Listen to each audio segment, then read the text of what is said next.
Hi everybody, I'm Jack Hanna, here at my base camp, Busch Gardens, Tampa Bay. Welcome to Animal Adventures.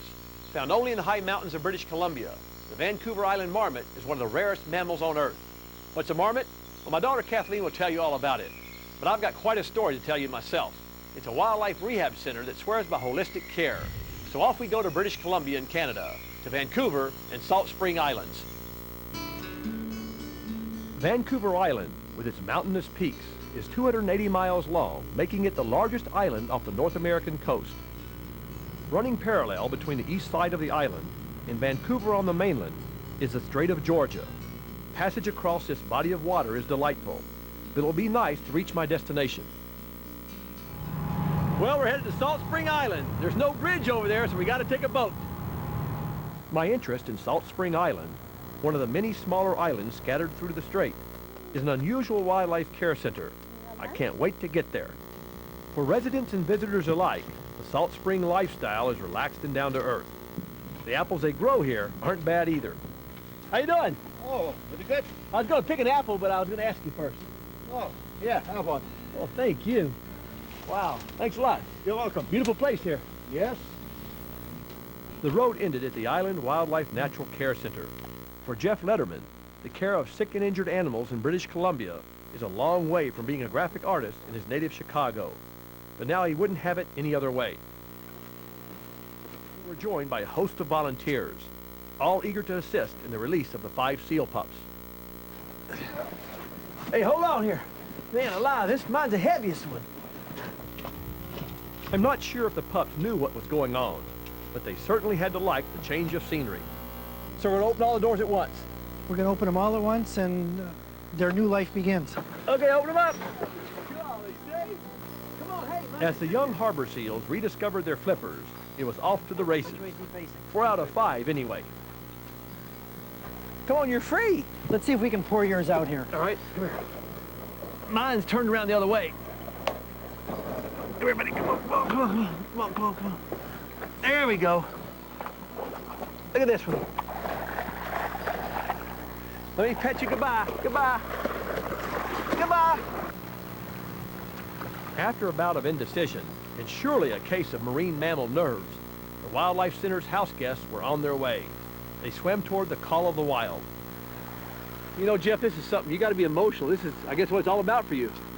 Yeah, it's the culmination of a huge amount of work and an enormous amount of time from many, many people.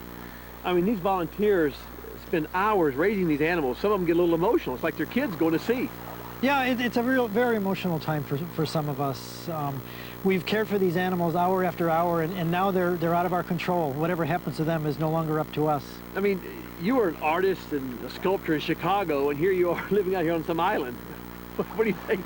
Yeah, I don't know what to make of it. Had you said I'd be doing this 10 years ago, I would have said you were crazy. But you got to feel good about yourself. You're doing something for the environment, for the animals. Yeah, I feel great about the work we do here. It's really necessary and really critical. I mean, they'd be dead otherwise. They would be. There he is. See you later, man.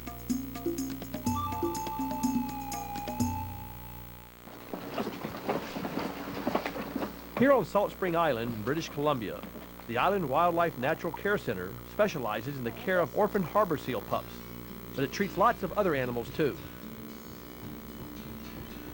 The center was founded by Jeff Letterman in 1997. Jeff, it's nice that you got all the habitats and enclosures here in the woods. Well, you know, Jack, it replicates nature, it relieves stress, and it's just more conducive for the animals to heal. Boy, these are playful creatures. Yeah, these are our river otters. The large female came in after being hit by a car. She had a fractured scapula. And the youngster, who's not related to her, lost its mother also to a car. And we put the two together, and they've bonded as if they were a maternal pair. And they're about ready for release. You know, it seems like you care about all animals, not just animals that might be endangered. Well, it's true. We deal with a lot of common species, Jack. But we tend to focus on the individual life. We don't kid ourselves into thinking we're saving a species or a habitat. But what we do means everything to that seal pup starving to death on a beach or that bird that's just been hit by a car. So you're going to take care of a bird, a robin, just like any other animal? Everything gets the same care here. Even these 5-week-old baby squirrels. Now, what, they follow the nest or what? The mother was killed, and these people had found them and kept them for a couple of days thinking they'd be good pets. They came in pretty emaciated and skinny. They were fed improperly, and they were brought to us. In its brief existence, the nonprofit Island Wildlife Natural Care Center has managed to release more than 1,000 animals back to the wild. Add one more. After months of care, an orphan juvenile bald eagle is about to experience freedom. Jeff, this is really exciting for me. I mean, to release an American bald eagle is something else. That's exciting for anyone, Jack. I mean, anybody. One of the most magnificent birds in the world. Now, this little eagle, I understand, fell out of the tree, right below the tree there, and almost starved to death. Yeah, it's a first-year bird that left the nest too soon and was in critical condition at the bottom of its tree. So you had to tube feed him? We tube fed him. We start out with electrolytes and then just liquid nutrition, and we build him back up really slowly because he wasn't even able to stand when we got him in.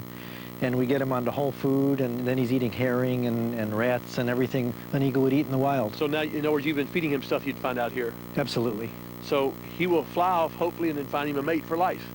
That's the idea. And everybody should know that this animal will get a white head and a white tail at 2 to 4 years old. So that's the problem. Some people shoot these thinking they're some buzzard, and it's an American bald eagle. This is a bald eagle. Everybody ready? Going free. 1, 2, 3. Oh, wow. Look at that. Good toss. That was a good... Look at those wings. Oh, there he goes, right on top of that tree. Now, how long will he sit up there? He's got to get oriented, you know, and figure out where he is. It's been a long time since he's been in the wild. He's going to go down here and hunt for a duck or something, probably.